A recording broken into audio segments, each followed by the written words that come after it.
Hello and welcome to our Kingdom Combat tutorial about the basics of combat. So first we need to know how the card works in combat. First you have your red arrow at the top, which is your attack value. You use this number when it's your turn and you're attacking with your units.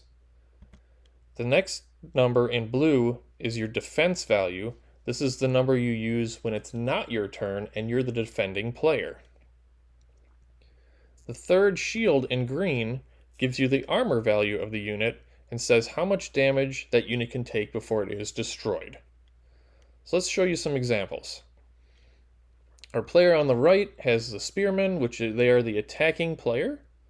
The other player on the left with the rat swarm is our defending player. So when units are attacking each other, it's good to line them up like this. And our spearmen is doing 4 damage against the 2 armor of our rat swarm. The rat swarm defending is doing 2 damage back to the spearman's 4 armor.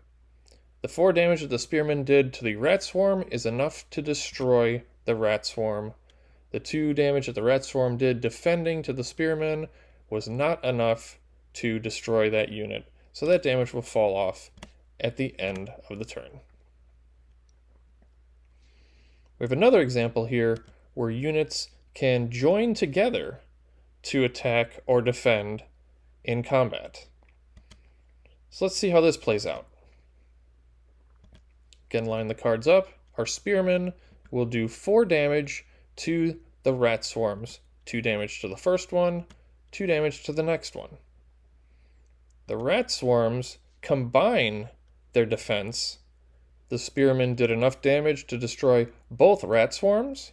The rat swarms combined did 4 damage back to the spearmen, which was enough to destroy them as well. Some cards will have multiple hit points. You'll see that indicated in the corner here. Units that don't have this indicator always have only 1 hit point. This particular one has 2. So let's see how that works in combat.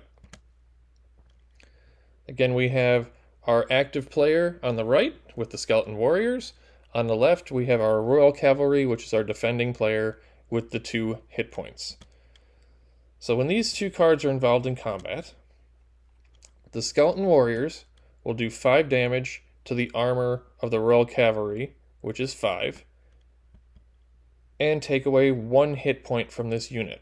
When something loses a hit point, put an indicator, a die, something to indicate that it has the 1 hit point left.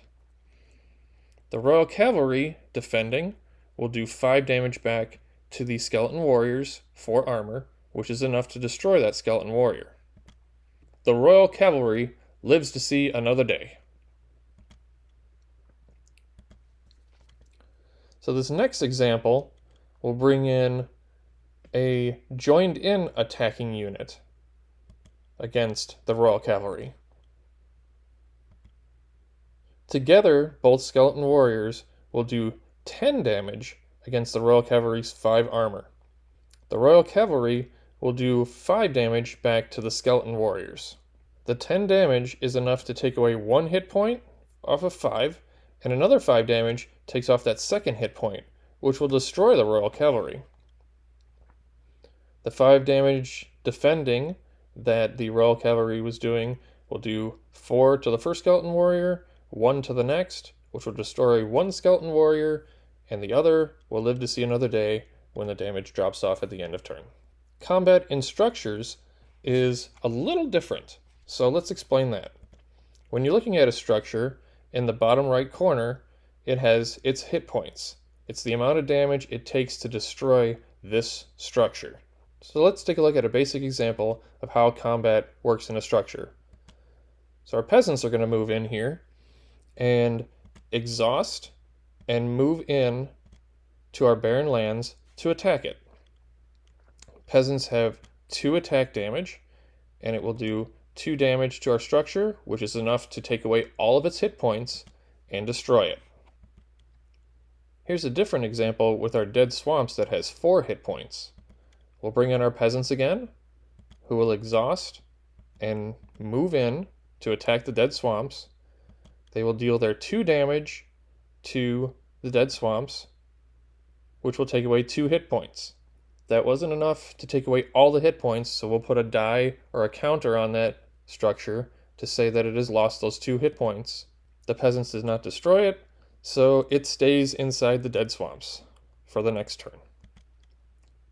So let's bring this example in and do something a little different, because we had a rat swarm in our dead swamps that was there trying to defend that structure. So when our peasants move in to attack that structure, because the rat swarm is active, it has the option to retreat and exhaust 1 zone back, which would leave this structure undefended, so all of the damage from the peasants would go on to our structure.